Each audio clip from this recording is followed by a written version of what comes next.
Welcome to the Occult Rejects. This episode, I got a bunch of rejects with me tonight, and we're going to start it off with Lisa, the Occult Reject Mad Scientist. What is going on, Lisa? How are you? I am good. I'm really looking forward to this talk. I heard about Soul a little bit and his mentions of the DNA, and I got really excited. And so Yeah. I'm really looking forward to this. And thank you all for having me. Looking forward to the conversation with the rest of the fellow occult rejects. Thank Awesome. No, thank you very much for making time coming on. you. And we got Frater Jin the Ninja. What is going The on? f- hey boss, what's up? I should say hey cardinal. I guess the Sorry. frater returns. So hey, I'm Jin the Ninja. I have a show called Threshold Saints, which is about serial experiments and speculative ontology. So we were listening to Soul discuss about like his speculative Gnosticism. Well, that's exactly what my show's about and what I also do on Fridays. And so we have a new episode of The Grey Lodge coming out tomorrow. So join us live if you want to. Yeah, and yeah, that's what you can find my links in the bottom. And thank you to the rejects who are on. And it's always great to work with you guys. Hell yeah. Thank you very much. And I appreciate you joining this one, man. And to the Headless Giant is next. What is going on, sir? Thank you very much for making it. Absolutely fresh out of work. So if you have any sort of occult stories or any kind of magical, mystical mailbag items, you can send it to my email at the Headless Giant Podcast at gmail.com, and we will read those out tonight. I was just going to say, you guys got about 2 hours. If you want to get it in, we might be able to read yours tonight. So if you're listening now, get to that email if you got any stories for us. Thank you again, Headless. That's awesome. And we got JJ Vance, not the vice president, my favorite garbage can dude. What is going on, sir? Nick, greetings, sir. Always great to join you for an Occult Rejects show here. Appreciate the invite as always. And fellow Occult Rejects, always great to join y'all. And Saul, nice to meet you there, sir. Looking forward to the conversation. JJ Vance, host of Operation GCD, and perhaps more notably, not the vice president, right there. In case people forget. And Wednesdays, 8 p.m. YouTube and Twixter. Fridays with Occult Rejects. Nick and I co-host a show there on Fridays, a conspiracy culture roundtable, and then for a new Sunday show on Patreon, Operation GCD Sundays. It's my adventures in high weirdness and other true crime stuff that I've encountered and been interested in over the years. So great to join y'all. Definitely check out that stuff. Links in the show notes. Definitely go check out that Patreon. I know my man puts a lot of time into those solo shows he does. It's fucking ridiculous. So it's definitely worth the money. Tales of high weirdness. Yeah. Last but not least, Ethan Indigo, sir. Please let everybody know what is up with your deal and your books. Honored to be here. I'm a writer and an observer as well as really wrote the Tao of Thoth, a couple other things, Geometry of Energy, Terrorist Letters. I'm really excited, though, to hear what Saul has to say and always enjoy interacting, and I'm honored to be here. Oh, yeah, Ethan. It's always great to have you with us. And finally, to the guest himself, a few minutes in, finally got to him, Soul Luckman, please. Let everybody know what your deal is and when they can find all your amazing writings and work. I appreciate that, Nick. And hello to all of you. Really appreciate you being here and having an interest in having this discussion wherever it's going to go. You can find me over at substack.com, saulluckman.substack.com. I also have an author's website, books.saulluckman.com. And if you go there, currently, I think 2 of my books, one book, Potentiate Your DNA, is for free as a download. And then you can also get a pretty meaty sample of my 2 most recent books, which are companion volumes, Out Through the Indoor and Get Out of Here Alive. So please go and download that and see what you think. So thanks for having me once again. Of course. No, then thank you for reaching out to me. I mean, easy guest. I appreciate it. So I guess, I know I had asked you earlier, but, I guess if you don't mind repeating yourself a little bit, I guess what got you into getting into this whole life, looking at things this way? So if people are out there who have heard my sad story, my sob story, please forgive me, but I'll give you the skinny. I was in graduate school back in the 90s. I got some recommended travel I say travel interventions to fly under the radar, but a lot of you will know what I'm talking about. And then I ended up with some kind of weird, mysterious autoimmune illness not too long after that. Went down a real rabbit hole into energy medicine, qigong, holistic thinking methodologies, that kind of thing. And in a kind of desperate attempt to regain my health, I had always been very healthy, very athletic, and I ended up studying with a qigong teacher who helped me a lot. I began to understand the nature of bioenergy, and then I got into allergy elimination work, where I was helping people, clear for candida and sugar allergies and all this kind of thing, using a kind of homeopathic technique with acupressure.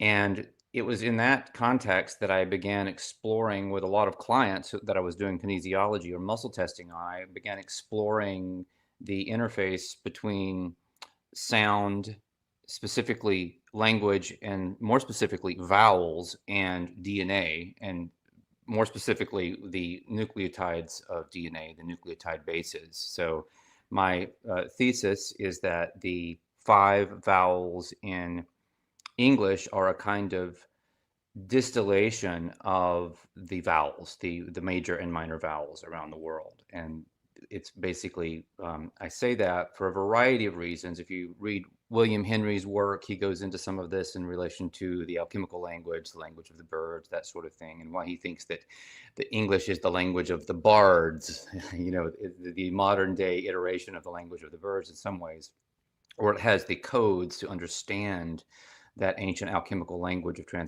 transformation and transmutation. So it was very, very fascinating to pursue this line of thinking, and then to put it into practice when my partner Lee and I went on this crazy mystical shamanic journey and ended up down in South America, where I know Greg Carlwood called what I had, he's the Higher Side Chats host, he called what I had a contactee experience, where we saw these crazy lights coming at us over the water, and they kind of popped into our bodies, and the next morning we woke up and we had these vowel codes in our minds that we were supposed to sing and think simultaneously. And when we did that, I started getting well after I had tried so many things for the better part of a decade. And so not long after that, Lee and I started offering this work, which we were calling potentiation at the time. It became the Ener-genetics method. We began offering that to people at a distance back home. We were down in Brazil when this occurred, and people began having these amazing responses to it, and having healings and sort of sudden miraculous changes in their lives. And so that was 20 years ago. So for the last 20 years, we worked with thousands of people all over the globe, and I've written a couple of books on it.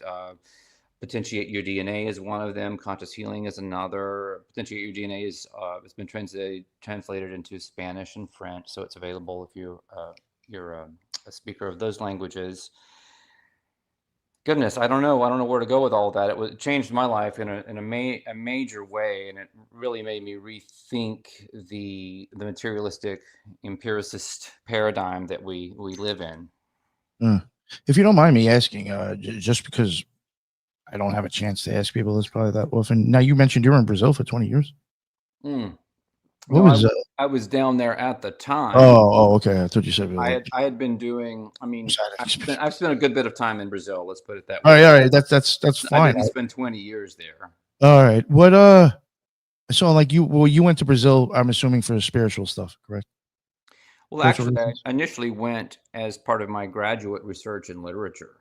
I was looking at various parts of Brazilian culture. I was studying Brazilian modern and 19th century Brazilian literature, as well as MPB, which is Brazilian popular music. And I was looking at concrete poetry and a variety of very interesting trends in Brazilian cultural production. And I was synthesizing that through a comparative lens and looking at it in relation to French culture and production, and American and British culture and production.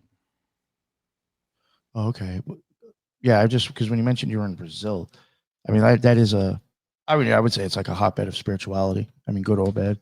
So I was just wondering, like, what maybe some of your experiences. I mean, unless like you weren't really around that too much. I don't know, because now you're saying you're there for school. I just assumed you were there. That's how I initially got myself down to Brazil. I'd been studying Portuguese, and I went to do dissertation research and to get better at Portuguese. And it was that trip that I got the interventions for that I then, ended up getting sick from. And then going back to Brazil years later after having been ill for quite a while as a kind of return to the source of where it all went wrong in a way. And on the second go around, yeah, I did. I mean, there's a figure down there named Trigueirinho, who's a kind of Steinerian type fellow who runs I mean, ultimately, I think of all of these things as cults at this point. But I wrote a book called "The World Cult and You," so I think of basically everything as a cult in our world. But I've read his books, and I know that I read them in Portuguese. I'm not even sure if they're available in English. Trigueirinho is his name. But there are certainly lots of figures down there. Obviously all of the ayahuasca, the plant spirit medicine that's going on. And yeah, I have mixed feelings about a lot of that, as do many people. Not the actual practice of doing it, but the business of it, and a lot of what goes with it these days. I mean, in itself, I think it's a time-honored way of interfacing with certain level of consciousness that can be difficult to get to on one's own. But in terms of what it's become, it's a bit of a mixed bag.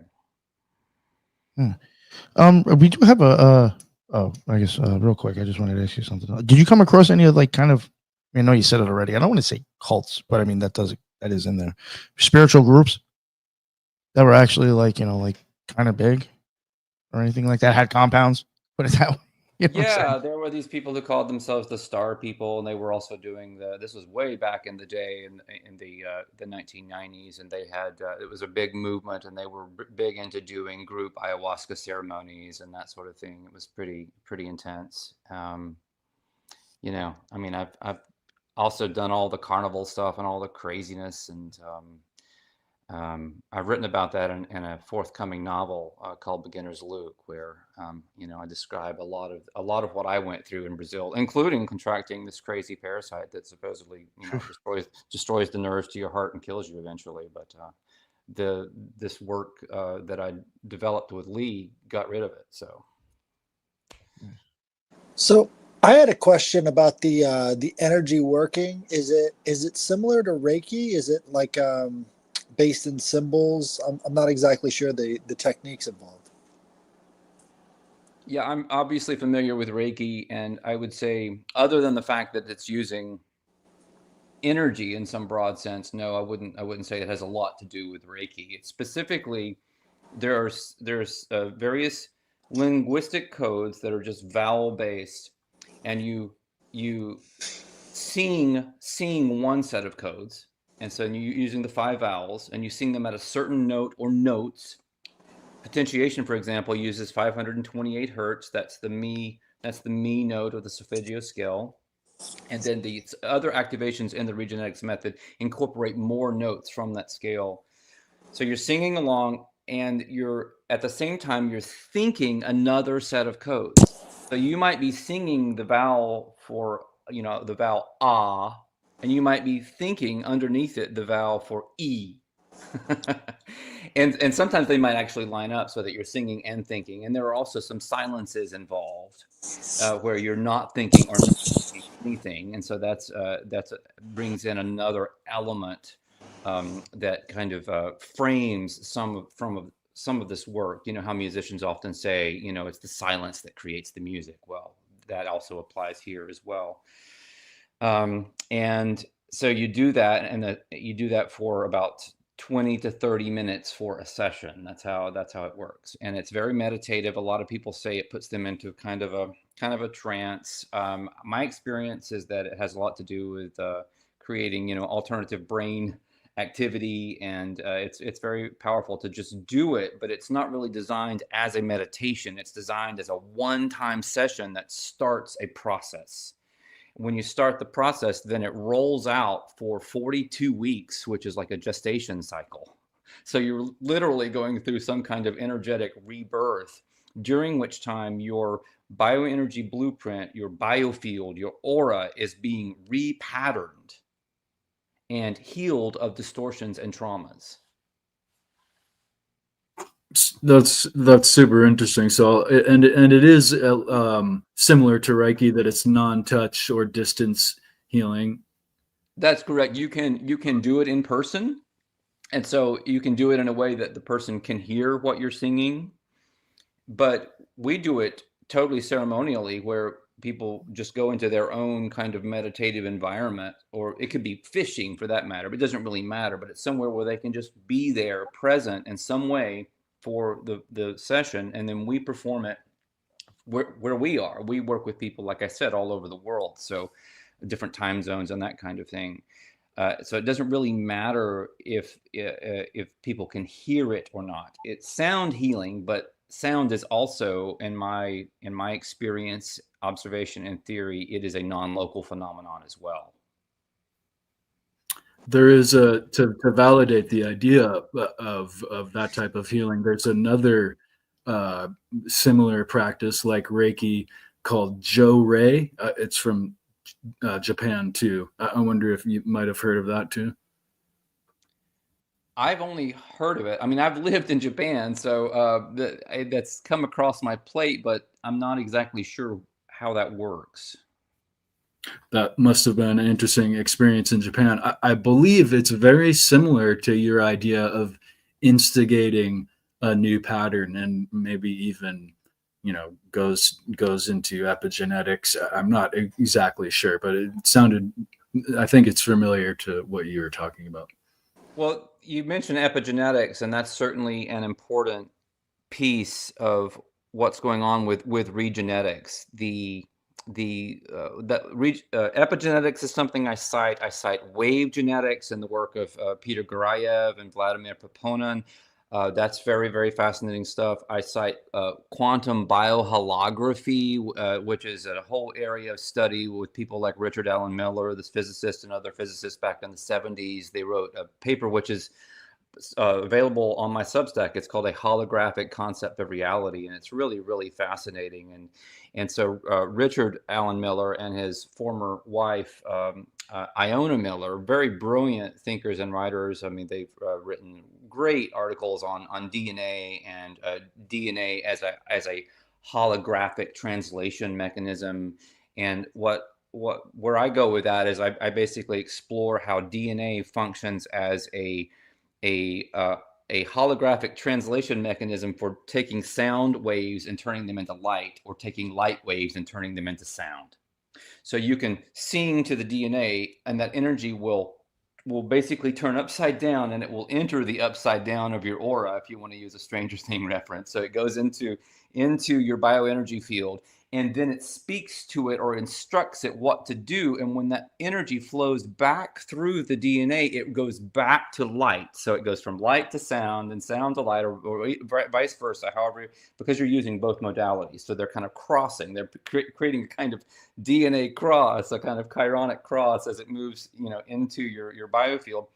And when it comes back through the DNA, it basically invites epigenetic changes that start happening automatically. Not you don't have to necessarily think about it or be in a certain headspace or mind space or heart space. These things can help, but the effects are just kind of automatic. And so what people begin to experience is epigenetic gene silencing and genes turning on as well. And it begins to create really very tangible, real changes in people's food allergies, energy levels, their sensitivities to the environment, just so many things. It's extraordinary. I've had my own experiences with sound healing. In the chat, Slick, he co-hosts with this guy named Chance Garden, who does a form of energy healing using tuning forks. Nice. And in my case, it was a pretty deep tissue tear of a muscle, and it was very quickly after that it healed. And so Chance is, excellent with that. So just wanted to throw that in there. Yeah, that's great. Well, we actually do use tuning forks to stay on the right note and to just to give it a certain structure, give the session a structure. One of my friends is Eileen Day McCusick. She wrote Tuning the Human Biofield, and I mean, I have her sonic sliders and all all that stuff as well. I mean, she and I go way back. She writes about she mentions Ener-genetics in Tuning the Human Biofield. She's the one who trained Chance. Yeah, right. We have a lot of overlap, people who facilitate or have experienced both modalities. They're very, very complementary. Absolutely. Yeah, I have an interview from just about maybe 4 months ago with Eileen on my YouTube channel, so you can go check that out. That was a great interview, actually. She's amazing. Absolutely. So we've been doing a lot of different studies on sound vibration. Are you familiar with cavitation bubbles that they are able to stabilize using sound and then get a flash of light out of the inside of the cavitation bubbles? That's been going on for a little while, hasn't it? Yeah. It's really, really pretty interesting. It's the same concept that I'm talking about. I believe that it's a translation that's happening at that kind of quantum level. Right. I think there's a lot of this energy in the void that is being sort of like called up, and I think a lot of that light that's being produced is from the actual vacuum that's produced with the cavitation bubbles. So you'll find that a lot of different animals in the water actually use cavitation bubbles as defense mechanisms and all sorts of other things. And it's almost like this understanding of sound is part of our biology, but we've sort of lost it over the years. We've become light centric. I describe how we live in the light domain. This is the domain of what Dewey Larson, for example, might call space time. But there is the sound domain, which gives rise to the light domain, and that is time space. I wrote a novel about this called Snooze, about this kid Max who he basically learns how to travel into the dream world in a very conscious way, and everything is totally reversed. I mean, time and space are opposites. So it's like your senses are more like your physical senses would be more like your intuition there, and your intuition would be physical. It's just crazy to think about. So go check that novel out. It has had a lot of loyal fans over the years. That really does bring up that holographic angle to the universe, because it's the vibrations that get things flowing, and then from that comes the light and the energy. Absolutely. I mean, I'm sure you've read Michael Talbot's The Holographic Universe from back in the day, or at least seen it referenced. It was one of the books back in I think he published it in the late 80s or very early 90s, and it kind of kicked off a lot of this holographic research in terms of more mainstream people looking at that. And it's very, very brilliant. He ended up dying very young, tragically, so he didn't get to continue his work, but he was a great writer. So I was going to mention, are you familiar with a DNA resonance? It almost sounds like familiar with what you are describing in terms of epigenetics, in terms of viewing the genome as an antenna, a receiver, and a transducer. Absolutely. Yeah, I write about that and a lot of my materials. And how would you say that would relate? Are you familiar with Robert Becker's, what is it? The electric the electric body. Electric body, that's right. Yeah, I read that years ago. I cite it somewhere, maybe in Conscious Healing. Would you say that still holds up today? Absolutely. And now you have the electric universe theory going on, which is more of a cosmological extension of some of that type of thinking, and the idea that we live in an electrical construct. And I think that's true to the extent that it defines what we can perceive with the five senses. But like the biofield, there's more to it. It's more nuanced than that. And this is what I mean. The electromagnetic spectrum that we can perceive part of, and that we can prove that it exists, is an epiphenomenon emerging from what I've been calling time space, or the sound domain. It's not the primary quote unquote reality. There's a deeper level to it. So the electric universe is kind of like the electromagnetic fields of the body that have been studied by heart math, for example, and you can see this toroidal shape of energy that the heart is producing around the body. And that's great, but that's when I talk about the aura or the biofield. That's not what I'm talking about. That is a secondary phenomenon on top of the subtle energy blueprint that everything is structured on. That's where, that's where the light flashes from. It comes out of that energy well that gives rise to what we think of as reality. Now, I think everything is just a dream, including time space, ultimately. And I write about that in these recent books, Get Out of Here Alive and Out Through the Indoor, extensively. This is a major subject. And I talk about how we're, Imagineers in training, learning that we're just dreaming everything, and until we figure that out, we're royally screwed, because we're always going to be putting the cart before the horse. But I would simply say that the electric model is still a materialistic, empiricist model that doesn't take into account where all of this comes from, what gives rise to these phenomena. And ultimately, what gives rise to these phenomena, I contend, is consciousness, or more specifically, the imagination. Well, and then That we are the being fact that imagined into existence, basically, as we imagine other things into existence. We are like the Ouroboros, the serpent consuming its own tail. Mhm. I mean, given that we only see 0.03% of the electromagnetic spectrum, and then we don't understand about 97% of the DNA and what it codes for, even though we do have the genome, we don't fully understand about roughly 95 to 97% of the human genome. I believe that that was the latest that they had said. And it just tells you a lot about the mentality of this kind of, materialistic trap that we're in. It's, so what do they call that they don't understand? They call it junk Mhm. DNA. I call it potential DNA. My idea is that is the part of the DNA that is interfacing with the biofield. And so it's actually the mind of the DNA in a way, not in the way that Lipton talks about, proteins of the cell membrane being the mind. That's the kind of local mind, but the non-local mind is really the junk DNA, the potential DNA. It's interesting because you speak of the DNA, and when we look at it scientifically, we look at it in its 3D formation, and they usually call it the crystalline, that it has repeating patterns, and it's organized just as a crystal would be. Not that itself is a crystal, but it's similar patterns.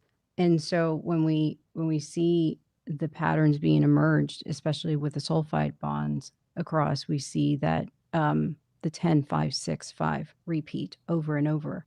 And, with mysticism and esotericism and occult, that is Yod Hed Vadhe. So I probably said that wrong. Apologize. But you see that over and over again. And then when you see the 10, you think of what's his name? The Pythagoreans. When you think of 5, you think of the pentagram, and then 6, the hexagram. And I found what's interesting is that with the 5, you see the 5 being repeated over and over. You see it as the 5 sugar structure. You also see the 5 prime coding region where it attaches and forms the actual nucleic acid. And you get the solids too. Mm-hmm, exactly. So it just seems the concepts seem to build upon themselves and repeat throughout history, or echo throughout history. So it's I know very Greg interesting. Braden does a good job of unpacking a lot of that information, and he also looked at how DNA is basically just code for the I am in one of his early books. Fascinating stuff. Yeah, I think that's right. That's right. And for me, the I am is that that dreaming God at the center of it all, dreaming. And I see it all as completely fractalized, where we're trying to figure out how to become dreaming gods ourselves. And then we go off and create another little fractal experiment of, what I call, what John Keats would have called another veil of soul making. This idea that we're not really pre-existing souls. We get made in a crucible of what we think of as a reality. And that allows us to basically individuate and perhaps matriculate one day out of the matrix. One more thing, I promise. I'll shut up for. Oh, that's a while. great. You're great. No, but everything you're saying right now, obviously, and we'll pivot to vowels or whatever. Everything you just said right now reminds me of a memorable speech. I don't know how people feel about him, but Philip K. Dick in Mainz, France in 1977, when he talked about how you change one variable, you change everything. You could literally live the same event, say the same thing, do the exact same thing. You change one thing, and the entire reality changes. And it reminds me of when you have a word. In the beginning was the word, and the word was with God. You change one vowel, and you change the entire reality. So it's interesting that you say that about reality, and you can change it like that. Yeah, there's a writer named William Gray who wrote a book called The Talking Tree, and he said that consonants give words their bodies, but vowels put the soul into them, and it's that they are the engine for reality creation. And my concept is that the idea of in the beginning was the word is actually literal, that a dreaming God, I use that term kind of loosely, that can mean whatever you want it to mean. A dreaming God basically spoke this construct into existence with vowels. And then it gets a little tricky. And then somehow into the programming, consonants were inserted. They weren't supposed to be there. And that created duality by separating the sounds. And so we get this experiment. Something I did want to ask you about when it comes to like vowels. It was something that came up a few times when me and Lisa were covering like I think like grimoires and maybe even ciphers and stuff. I had often wondered like with Hebrew they really don't, I mean they're lacking them, and then other languages they have them. Do you think that is like kind of like maybe a removal of power, and maybe giving the vowels to other languages using it might be like more magical than ones without it? My understanding with Hebrew is that the vowels are just not allowed to be written. I mean, they're there, but that they're in some way. I've heard all kinds of different theories on why they were removed in that way. What the agenda was, and I don't know the truth of that. You could see it as honoring the sacredness of the vowels. You could see it as hoarding that power for the rabbi class. I just don't know. That sounds like something the Catholics would do by taking the word of God and basically making that so that only they had access to that. And so I wouldn't be surprised if there were multiple agendas going on with that. So are you, sorry, Nick. Go ahead. Are you familiar with the work of Dr. Stephen Flowers and his idea of the keywords? And also, because what Lisa was saying, obviously, I was thinking the whole time, because I'm a Vajrayana practitioner, is that we use the 5 as our primordial number, our primordial system. So obviously, all of this that you're saying resonates with me. Everything that Lisa said resonates with me. It makes sense. But I have a little bit of a different cosmological map, maybe, than you. But I find it very interesting. And so I just wanted to know if you're familiar with the work of Dr. Stephen Flowers. Thank you. Well, thank you. I'm not to the level you are, obviously. He was a pretty famous runologist, right? We got him coming on, actually. Cool. Yeah. I would be open to learning more about his model for sure, but I can't say that I know more than just the name and the general subject matter. So I can just explain it, not explain his work, but the concept is very similar to that of Tantra, which I think you might actually be quite familiar with. See, it sounds like you're familiar with it. So he borrows something from it. He's really using Evola. He cites Evola heavily, so it's not necessarily directly the tantric text, but it's an understanding, a level of understanding. So he's using this idea of the bijas or the keywords to sort of unlock, just like you were saying, the angles within the trapezoid, some kind of trapezoidal shape that he's built. And some people can understand it as being like a birth chart, because if you look at a contemporary birth chart, there, like the astrological table can often look trapezoidal if it has the right angles, the right alignments. So it does resonate with me that you say like there's a connection with DNA, the angle, the keyword, saying something, the toroidal field. So you're like wrapping it like a mantra. You can also unwrap it, turn it the other way around, depending on which way it's locked or twisted. So I don't know, it's just very interesting to me. Yeah, I love all these connections. I mean, that's interesting. I would need to spend some time just reading and I guess contemplating some of this material to be able to speak about it intelligently. I get that there's an obvious resonance there, and that's very interesting. So thanks for bringing that to my attention. So, can I ask you about some of the electrical potentials within the body? For instance, the nature of bones as being piezoelectric, and also the interstitial tissues are piezoelectric, and the hair and the fingernails. Is there some kind of a electrical exchange going on at these points with the energy field around a person? Can that be influenced? Definitely, definitely. I mean, basically, we're these balls of fascia, and fascia is one of the most piezoelectric things in the world. I mean, it is amazingly capable of generating that kind of charge, or generating, storing, transferring that sort of charge.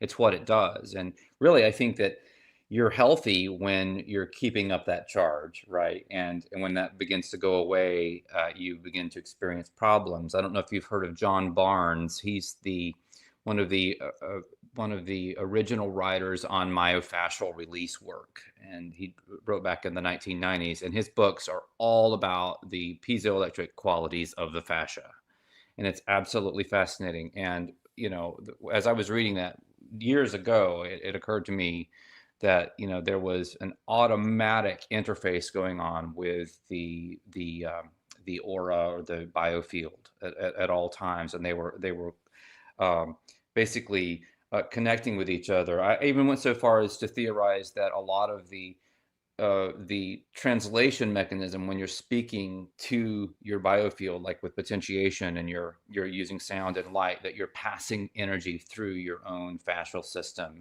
into that. And I never wrote about that, but it just seemed like that's how it would work to me, because that's sort of your spacesuit that you're wearing, your fascial spacesuit. Well, in some ways, you could see this fascia actually having a two-way communication. So you could actually collect electrical signals using that piezoelectric conversion of vibrations. So you've Oh, I got think, a and then there may even be people doing some of that research already. You're ringing a bell for me there. I just think that the relationship between sound, the piezoelectric effect, and the body is almost as profound as the easy water demonstrations, which, that's something I'm interested in as well. I don't know if you have any more information on that, but that's just sort of an emerging field right now where they're looking at these exclusionary zones in water. I didn't know if you had any more information on that or not.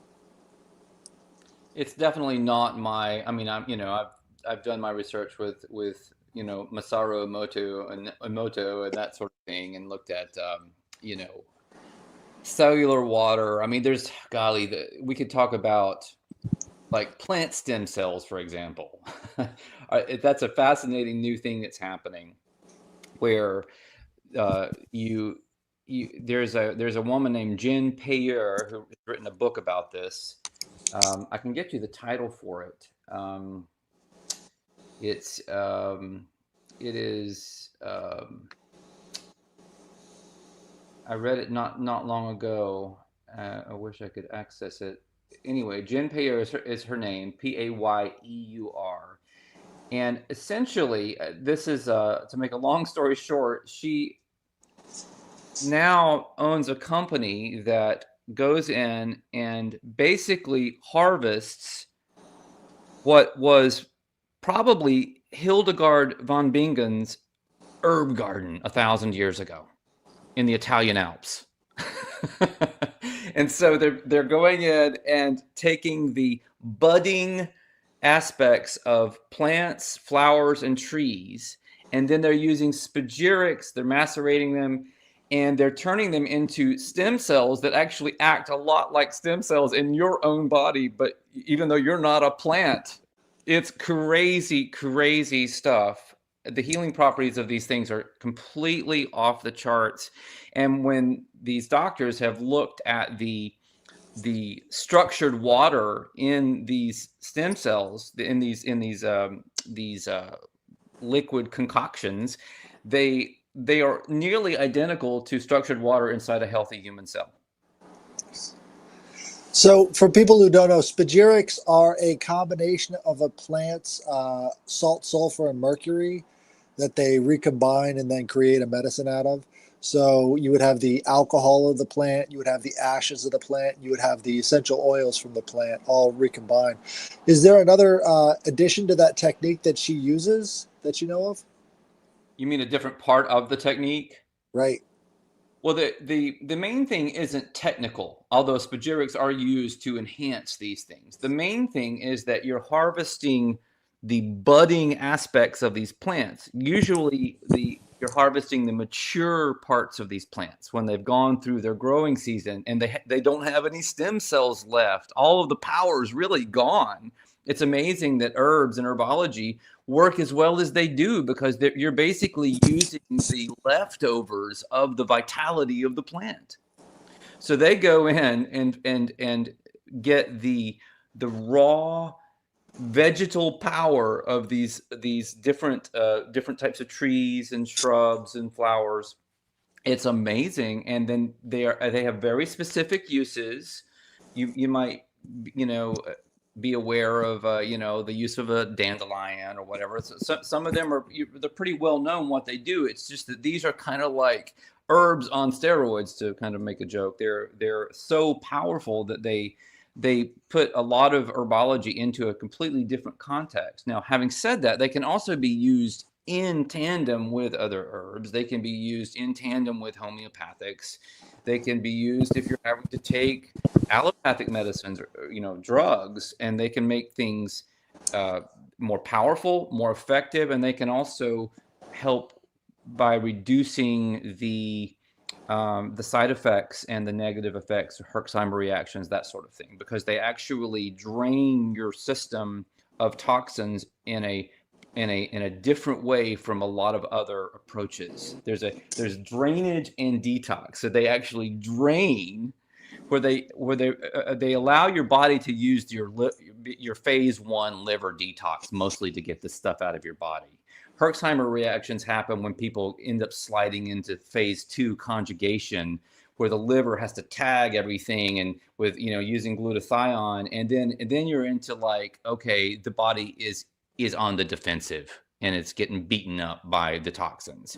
If it can basically handle toxins through its filtration of phase 1 liver detox, you're good to go. So what these things do is they let your body detox really intense things by first draining them out and then letting the liver just filter them through phase 1 liver detox. That's really interesting. From what I know of the spagyrics, it's a beginning phase to getting the plant stone, which would be like a version of the philosopher's stone that can instantly transmute plants. Well, I don't know if you're aware that my new book, Get Out of Here Alive, is all about the philosopher's stone, basically. And it's about creating your own philosopher's stone inside your body. My take is that it's definitely not some little stone that you stick in your pocket like in Harry Potter that lets you live forever. It's something that you create energetically in your solar plexus region or in your womb if you're a woman. May I ask along that line, can you give us some of your experiences or maybe ideas of inspiration pertaining to do that, maybe via your Qigong practice, and maybe inspire people to look into a practice like that for maybe that very goal. Well, I didn't really come at that notion from my work with Qigong. It helped me in other ways, but that wasn't a piece that I got from that work at the time. In retrospect, looking back on it, I see it more clearly. There's a great writer on inner alchemy named John Kreiter. He would be wonderful on this show if he were willing to come on. I don't know if that's the sort of thing he does. He's even more private and elusive than I am. In any case, he has a series of books called the Magnum Opus Trilogy on inner alchemy, which is more of a westernized version. I don't know. Are you familiar with him, Ethan? I've seen his books. I'm sorry, no, not particularly, no. So anyway, what I would say is that the work that I'm doing, I actually have practical things you can do to begin working on creating your philosopher's stone in my materials, including a new type of body work / breath work called pragmalchemy. And you can check all of that out on saulluckman.substack.com. The first 3 exercises are just available to the public, and you can spend months, if not years, just doing these 3 exercises. So they are designed to help you essentially heal your trauma, take back your energy, get yourself off of bad timelines moving forward. Back to what we were talking about a few minutes ago with how a vowel can change, a whole reality, and accumulate all of that energy in your solar plexus area, then pack it into this until it begins to actually turn into what I think of as kind of a hyperdimensional piezoelectric stone. That sounds about right. If you're talking about doing the reverberations, that's really where the change comes between the spagyric and the plant stone, is they have way higher rates of reverberation, and it's through those reverberations that you get an elevated material. So that sounds like you're doing the same process within the body. Yeah, it does sound a lot like that, and it's really interesting how the plants, even taken in this way, can be almost like guides. They can communicate with you and teach you things. And in fact, I'm fairly certain that's one of the ways we learn so much about plants, is that they just taught us about themselves, and they were communicating with people who were willing and able to listen at a time when maybe there was less static or something like that. I'm not sure why, but in any case, clearly very ancient peoples had extensive, profound, transformational knowledge of plants and how to use them. Yeah. I know there is that's put Lisa on the spot here, but I think there's even like a tale where it says that the plants will actually talk to you. Yes. One. That's actually what I was going to ask too. That's a good question. Mm-hmm. The shaman in Peru said that. Go ahead, Lisa. Yeah, no, a shaman in Peru had said to me that, because I had asked what the process was to become a shaman, and it was you leave your tribe, you go into the forest, rainforest, and you give up meat and all forms of fornication, and you sit and you commune with the plants until they start to speak to you. And you go a minimum of a year, but about 2 years or something, and you come back with the plants having told you everything that they need to tell you, and mainly tell you what their use is for. But and then obviously he went on to say how everything corresponds to each other. Like he said, the bite of the snake, and he held taxidermied snake or whatever, and he goes, the cure to this is this bark, and he laid it next to the dead snake, and it had a corresponding checkerboard pattern. And so you see how everything in nature basically mirrors each other of what is cure. I mean, what cures, what ailment based on. I know there's a term for that in terms of medicine, but Doctrine of signatures. Sorry, Lisa. Thank you. Yes, that's exact doctrine of signatures. That's exactly it. And then just to insert, what's interesting is that you said how plants receive information, And it is believed how with us, in our blood, we carry iron. It's a metal. It's a receiver, or at least iron can be used as a conductor of some sort of electricity receiving. And when you look at chlorophyll in plants, they carry magnesium in the place of where we would carry iron, and magnesium is an earth metal, so that would also be somewhat of a receiver. So just interesting that you said that. Awesome. Yeah, thank you. You know, I was wondering, it just sounds silly, but like I have said, like when I've had magical experiences, I think you like understand things you maybe couldn't make sense of prior. I'm wondering if maybe wherever you are might make a difference too of what you understand when you come to. Because like now I'm even wondering if that makes sense why some occultists go to certain places. Maybe they're like, you're just not saying that this is the case, but maybe Crowley was in the desert because he thought there was already something underneath the ground. Who the fuck knows? I don't know. You know, so something to that effect. Like, or like, was Manson trying to go to wherever in Mexico to go have a magical experience somewhere in the rainforest where there's tons of things over there to pick up on? I don't know. It just sounds like stone thought that I just had right now. Yeah, that's great. Well, I suspect, yeah, that's why. Oh, go ahead. I apologize. No. Go Go ahead. I'm interested to hear what you have to say. No, I was just going to say places like, I'm a big mound dude. If you're familiar with the ancient architecture of America, the mounds, Sure. places like Serpent Mound, you know, the largest effigy mound in the world. It sits in Adams County, Ohio. Kind of a universal calendar of the world we live in as far as determining the, you know, elements of nature and seasons and phases of everything, the moon, the sky, everything. But it's revered by all the new age cultures. They go there on, you know, solstices and whatnot and have, you know, big situations. I'm not, maybe they don't call them rituals. They certainly look like it to me, but who might have declared a ritual? You know what I mean? That's great. That's great.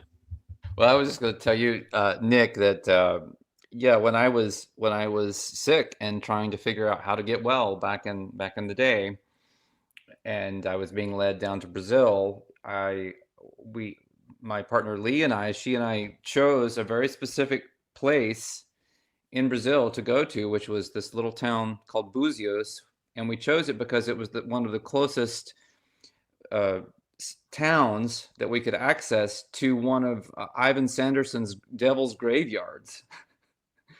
If you're familiar with his research, this researcher back years and years ago named Ivan Sanderson, he theorized that the Earth was made up of 12 vortex points. And he gridded it out and drew, you know, exactly on the map where these things would be. And that's where you get, it's like the Bermuda Triangle is one of these things. It's where you get all the crazy sightings and disappearances and reappearances and all that stuff. They always happen in these like devil's graveyards. So we went to Búzios thinking that the veil between worlds would be a lot thinner, and we might get more information. We might get more, and that's where we had those crazy lights that came across the water and hopped in our bodies. Sure enough, you know, boom! It was like it worked. That's interesting. Lisa, was there anything, or Headless, anything that you two wanted to add to this? I'd like to add. I'd like to get the name of that book, please. That's in Potentiate Your DNA. I tell that story. I don't know that Ivan Sanderson actually himself wrote a book. He's a pretty famous figure from back in the day. I mean, he was on, you know, talk shows and other things, you know, is pretty well known.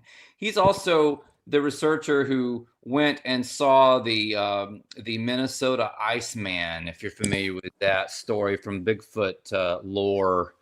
And he looked at it, and he was a scientist, and he said, there's basically no way this is a fake. This is the real thing. And so he is a dissenting voice on the subject of Bigfoot, which is a character in my novel Snooze. So I actually cite Sanderson and his research in that novel as well as the amazing work on this subject by Lloyd Pye, one of the greatest of all the crypto researchers, the late great Lloyd Pye. He died about a decade ago.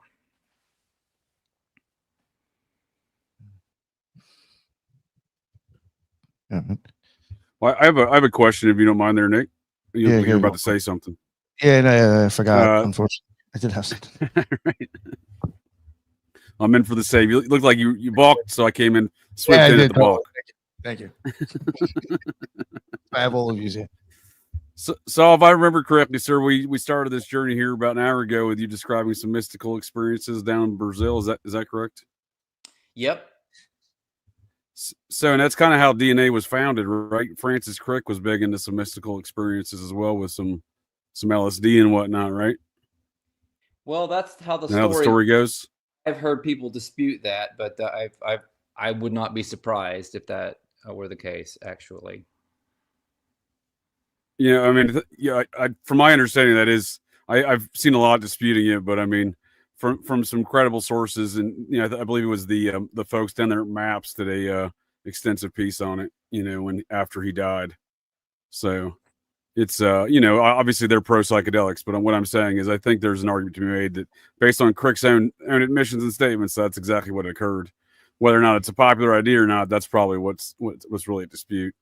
But I think it's interesting that, in the concept of where do these ideas come from, do you have to be doing some mystical hallucinogenic experiences to talk to DNA, or is the DNA talking to folks through this, like Crick? Did Crick discover the DNA, or did the DNA discover Crick?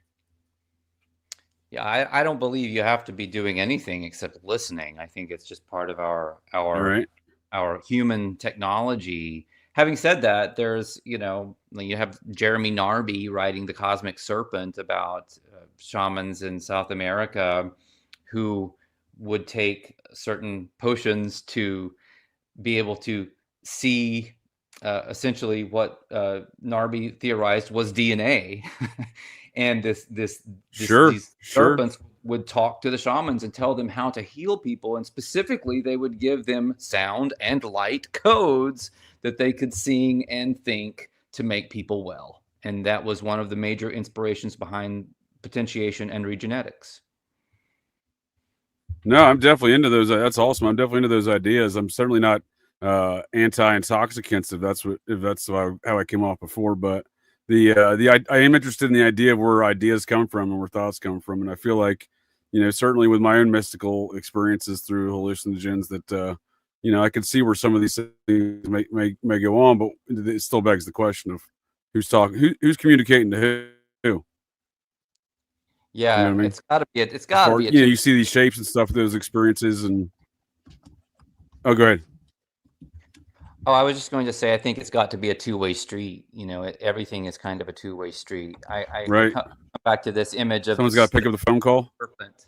Yeah, the serpent biting its tail. Everything just kind of circles around. I mean, we're being dreamed and we're dreaming, and it's all part of this construct that we're in. So I think that we're being taught and we're teaching. We're listening and we're speaking always at the same time, in a way where we're in that dual communication. So DNA is so amazing in that way, because it's constantly, it's constantly emitting and receiving information. It's its nature.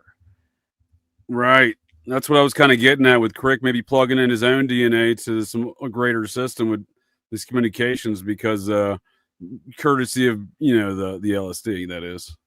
Yeah, right. Sure. I mean, I'm not denying that those types of substances can certainly amplify some of our own abilities. They can also distort and cause us to misinterpret what we're seeing. I think that is also a possibility. Sure. No, I can agree with that for sure. I think in a lot of ways, what you'll find is that there's the systematized approach versus the chaotic approach. And, with the chaotic approach, you never know what you're going to get. But people have been able to drill down and sort of systematize the experiences with the divine on a level to where you can actually get that tuning of your DNA towards that level.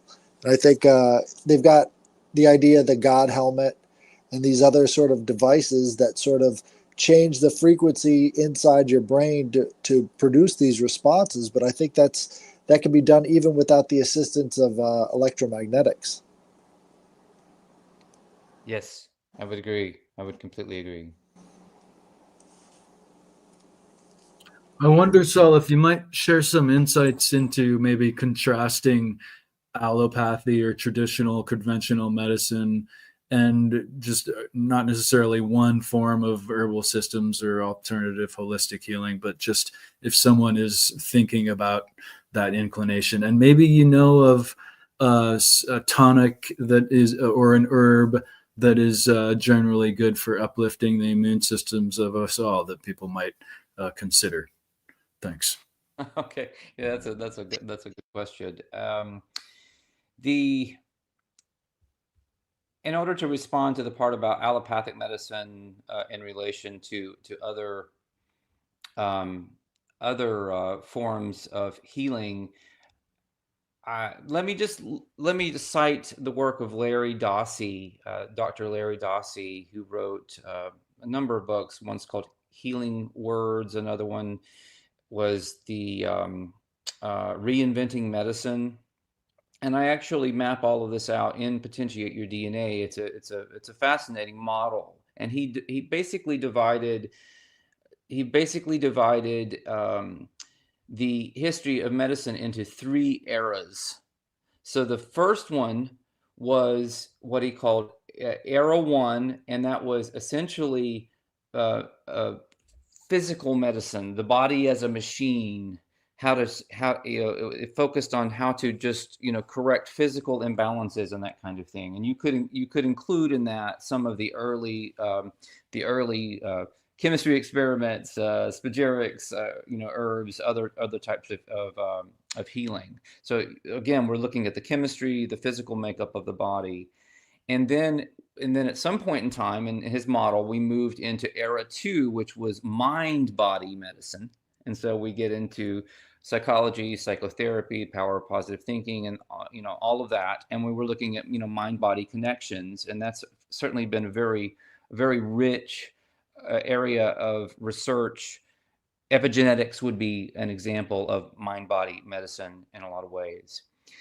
What's fascinating about Dr. Dossey's model, we're talking about a cardiologist here, right? And so his third era is fascinating. For him, Era 3 is non-local. It's the non-local era.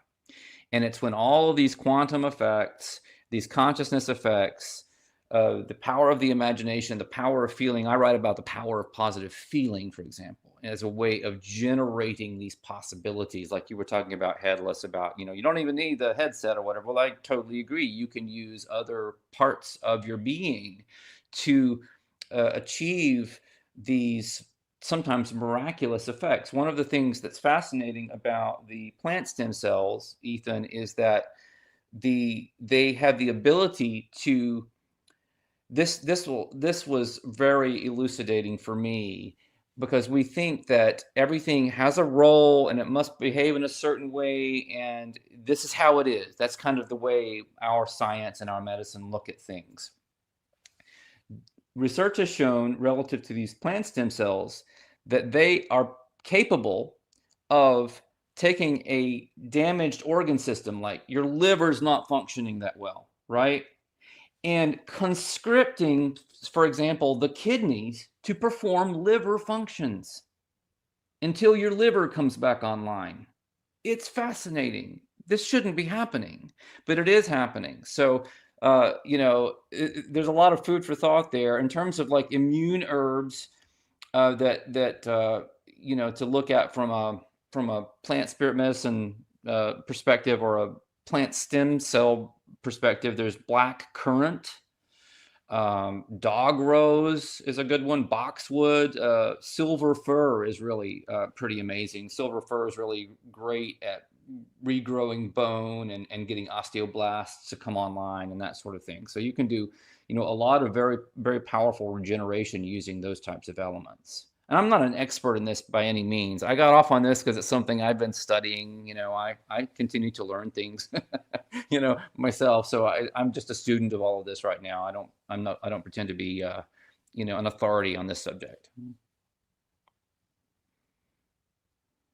Yeah, that is the plant stem cell idea is absolutely, you said it, fascinating. Thank you for sharing that.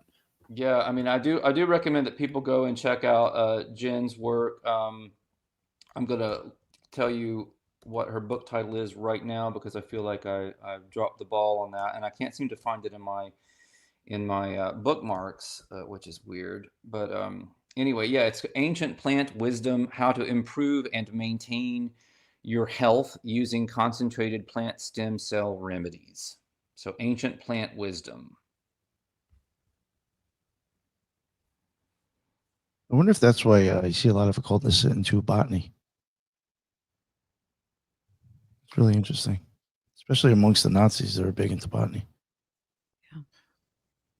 But do you realize the nod, the implications that says is that so stem cells at its theory is a pluripotent totipotent cell. It basically contains all the blueprint, all the information to become any cell in the body, right? Right. And to say that a stem cell from an entire different kingdom, forget phylum, forget family, order, all that stuff, but to a whole other genre or kingdom of species that can create a cell that functions in another organism. So what does that mean? We are plants? We come from Well, plants? We all come well, from source? Do we all the- contain the exact same DNA, and it doesn't matter what species you have? You can now create any species of any whatever based on all pluripotent totipotent cells. this is where the alchemy comes in, because in the concept behind plant alchemy, taking this salt, sulfur, and mercury from these plants, it then has a resonance with the salt, sulfur, and mercury in other kingdoms. So they had three kingdoms. They had the plant, the animal, and the mineral. And so by making something that was potent enough using the principles of a different kingdom, you could create a resonance within the animal kingdom or the mineral kingdom as well. So there is something to that. What's very interesting when you look at that Tria Prima recipe, which is what you're talking about, the salt, sulfur, mercury. John Kreider looks at it from a different perspective, from an inner alchemy perspective, and he basically talks about how it's the out breath, the in breath, and the void between them. And what you're doing with the Tria Prima in inner alchemy is using the imagination, the attention, to do the types of things you're talking about doing alchemically or chemically. So I would say that we have the ability to turn on our own stem cells in our own bodies. There's tons of at least anecdotal evidence to support the idea that there are people walking around who are really old, like Saint Germain, who've been doing this for a long time, basically just rebooting the body. And you have Castaneda's work and shamanism, all about the death defier, and so this is happening, and it's really just a utilization of the mind and the imagination. We don't need even a science. We just need people who can become childlike again as an adult and utilize that power that they can then tap into and store away to perform miracles. Sorry, I had a quick follow up for Lisa. It was really interesting that everything that you said, Lisa, I totally agree with you. I think there's an interesting idea in American herbalism that the plants that we consider sometimes invasive, but they grow in very specific georegional areas, are actually attracted to like the chronic illnesses that are aggregated in that region. So like the things growing nearest you or nearest certain areas are actually drawn to actually the infirmities of the land, because you could consider the manifestation of illness. This is like sort of drawing also from JJ and like the mound stuff, right? It's like the manifestation of illness is also a discontinuity in the land. Like the geoontological relations are out of balance. So uprising would be in Buddhism, we would say it was naga diseases. So any kinds of sorry, Lisa. No, go, go, go. No. That's it. I'm done. I'm so sorry. No, well, I mean, because it would be evolutionary beneficial to be available for something that that species is lacking, because that means that that species will consume it more and pass along the seeds and propagate it more. So we would be evolutionarily beneficial to provide some sort of benefit to the deficiency of the species that will propagate you or help to propagate you. So I could see that absolutely makes sense. I mean, and I don't know how true this is, but I heard that like people used to chew seeds or whatever, and as it passes through your body, it detects things that it lacks or your body lacks, and so therefore it reorganizes its genome to provide benefit to the organism that consumed it, because it would only benefit if it keeps providing a benefit to that species that consumed it. I don't know how true that is, but I've heard it somewhere. It's like jewelweed and poison ivy, how they grow around each other, and one takes care of the other. But also, I think they only keep it in their mouths. So I've seen a lot of holistic farmers doing that, putting the seeds in their mouths and then planting it, because apparently it will take the information from your saliva. Yeah, So yeah, I have heard of that. That's exactly it. I mean, same concept. When a newborn is suckling or nursing, nursing any kind of deficiency or anything like that, it feeds back to the mammary gland and then up the pituitary, and the pituitary formulates everything in the female so she can emit it back out into the milk in order to provide healing or anything like that. So, I mean, the concept is there. I mean, it's been proven. It just, I don't think it's been tested. So that's very interesting. Okay. Anybody else have anything they wanted to ask? Elisa, did you want to bring up another thing with the vowels, or?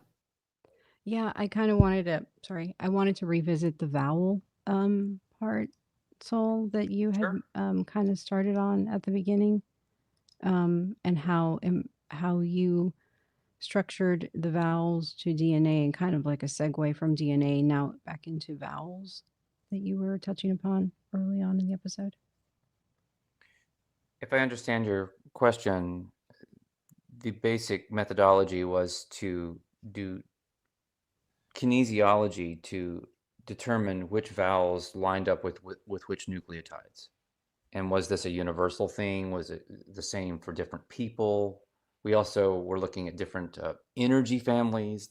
This idea that people are not all the same energetically. There are actually 12 different tribes, as it were, 12 different groups of so-called humans on the planet who have radically different energy structures. So when people talk about, well, the heart energy, the heart chakra has to do with blah, blah, blah. Well, it does if you belong to that one family, that it does. Otherwise, the heart might have a completely different energetic function. So there's no uniformity in terms of the energy system. So we were looking to see if the nucleotides lined up with those the 5 vowels across all different groups, and they did. So that was very, very interesting. So there was a kind of a unifying aspect of DNA across the human family, if you will.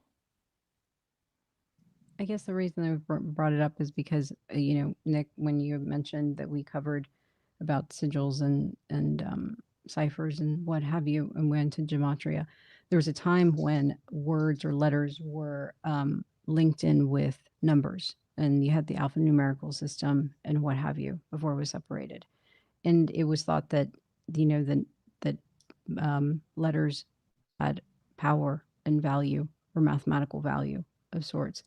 And so when you say vowels to nucleotides, it's almost like I believe you had mentioned something about that they're similar. And so to me it's almost begging the question. So then the vowels or slash nucleotides are breathing life or causing existence forth when they are placed, in a certain sequence, in a certain pattern. Yeah, and it's almost as if when you, and I agree with that, when you speak or sing or think to them, that it's almost like playing an instrument, and they respond, and they respond in some way, and by using different vowel placements, you can invite these elements of the genomic structure to do different things. You know, I always tiptoe right back into the the realm of miracles and magic and seeming impossibilities. There's a wonderful part in the work of Ken Carey, who wrote the was it the Starseed trilogy? Great kind of a new age writer, but very brilliant, very poetic thinker and writer, and he proposed this kind of evolutionary trajectory where as we come more into our power, and I don't know if this is true or not on a species level, but the concept is so fascinating. It would be that we would be able to sing to the elements, to our own bodies, for example, to tell them what to do in a very reciprocal, harmonious way. So you would, and he called these songs of distinction. So you would sing to maybe your bones to grow stronger, and they would grow stronger. No plants necessary, just again, the sheer energy of that intention and imagination. So when we got around to doing some Regenetics related activations years ago that were designed to help the organ systems to kind of tonify the organs and strengthen the hormonal system, we called them songs of distinction in honor of King Carey. It makes me think of enhancing or even making parallel the sympathetic and parasympathetic parts of our nervous system, right? Activating the more auto-controlled aspect, right? Yeah, it's interesting that you brought that up because once again, we have the three primary, with the autonomic and the sympathetic parasympathetic systems can be looked at almost like we have the conscious part of our systems, which is here with us in space time, and then there's this unconscious part of the nervous system that's sitting over in time space, and so we have to be able to actually have those interface or communicate in some way. So when we do things like raising our energy, our intention, when we speak to parts of ourselves, when we use plant stem cells to help fortify our internal communication, if we use tuning forks, whatever we're doing, I think we're increasing the flow, the clean flow of information between those realms, and that's going to create more coherence and better health.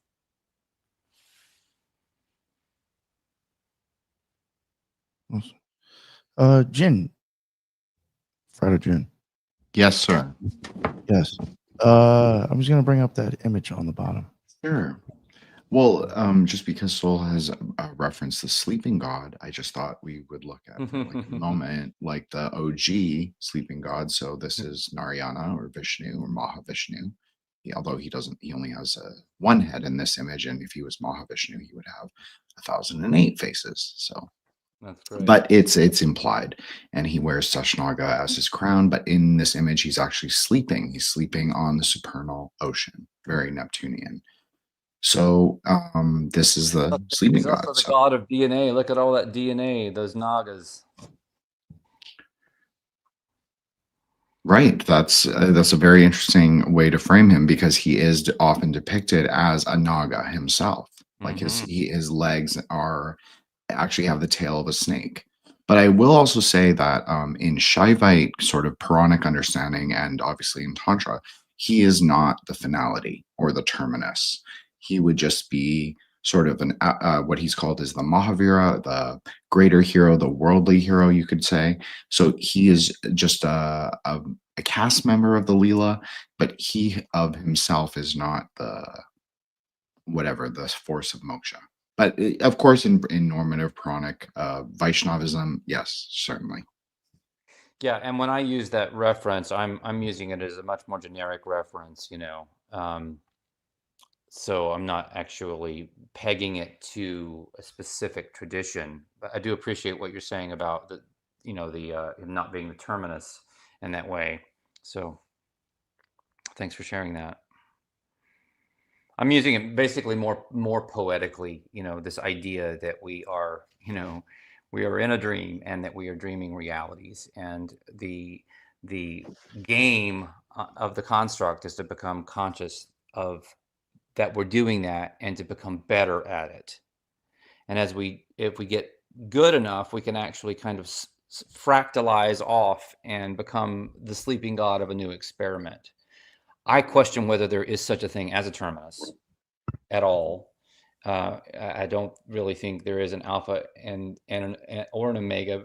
It's why we speak about the alpha and the omega because they're the same thing. It's the Ouroboros once again. So I would just have a different cosmology or map of understanding how things came into being and where we're going. Okay. Did anybody else have anything they wanted to bring up or ask?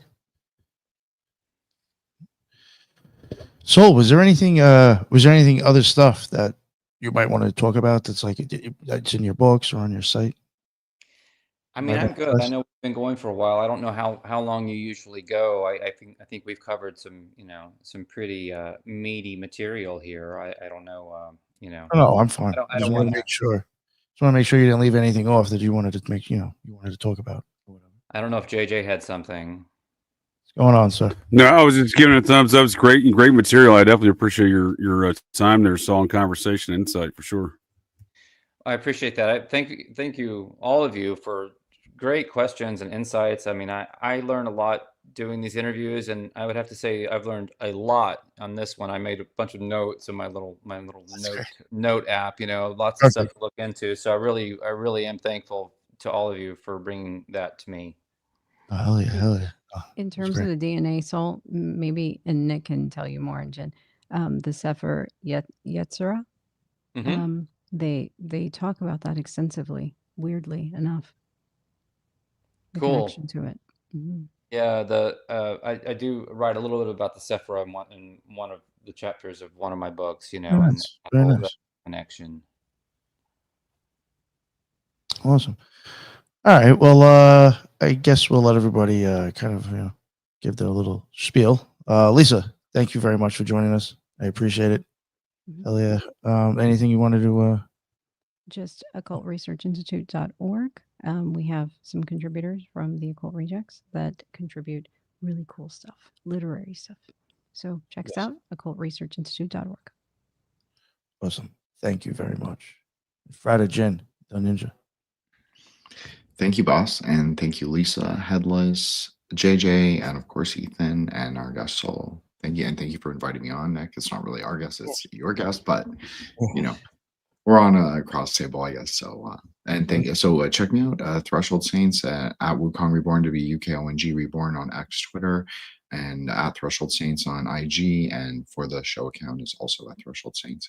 And Nick will have my link tree in the bottom, like always. Thank you guys so much. Really fun. Oh, yeah, thank you. Appreciate you joining us.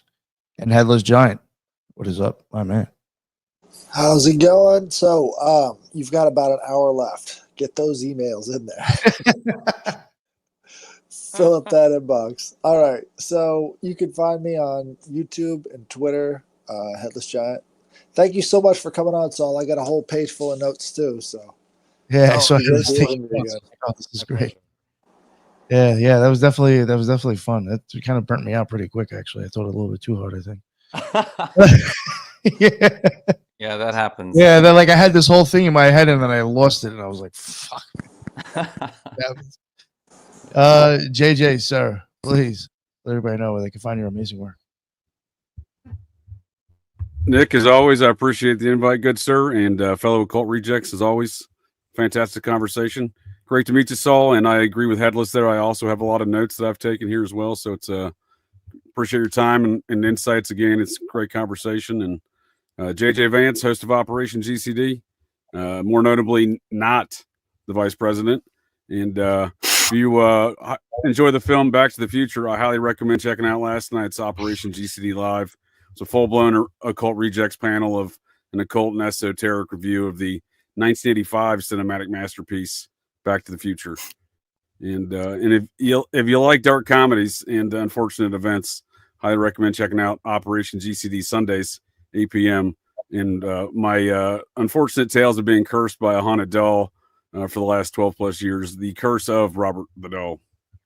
Appreciate y'all's time. That is great. That is great. And Ethan Indigo, sir, please. Thank you, everyone. Saul, that was very educational and inspiring. I really appreciate you sharing all that. And everyone, always great to communicate with you. Ethan Indigo on all the usual social media, and Occult Research Institute have an article or two. And so, yeah, thank you, everyone. That was awesome. So Awesome. Thank you, sir. And Soul, please let everybody know again where they can find all your stuff. Well, thank you, Nick. Thanks to everybody for your time and the precious gift of your attention, for sure. I'm at saulluckman.substack.com. Please stop by, say hello. You can subscribe for free. And I wanted to say I'm very open to coming on. You know, if you got a podcast where any of this material would resonate, you know, let me know. Reach out to me. You can contact me through the Substack, and yeah, let's talk about that. I like talking about this. I don't, you know, it's like in terms of my tribe, you know, someone had left a comment. I saw maybe they did like a super chat type of thing, and they're like, you know, thank you for speaking my language. And I'm like, it's kind of like me, like sitting around with you guys, you know, it's like, this is my kind of like the virtual family thing where, oh yeah, we can actually understand each other at least a little bit. You know, we don't have to agree on everything or speak exactly the same language, but it's just nice to spend time with people like you. Thank you very much. Oh yeah. Appreciate it. No, this was a great talk for real. I was very excited. And thank you everybody in the chat too. And oh yeah, by the way, I do have Soul's links in the bottom already. I have the free download, and I do have a Substack.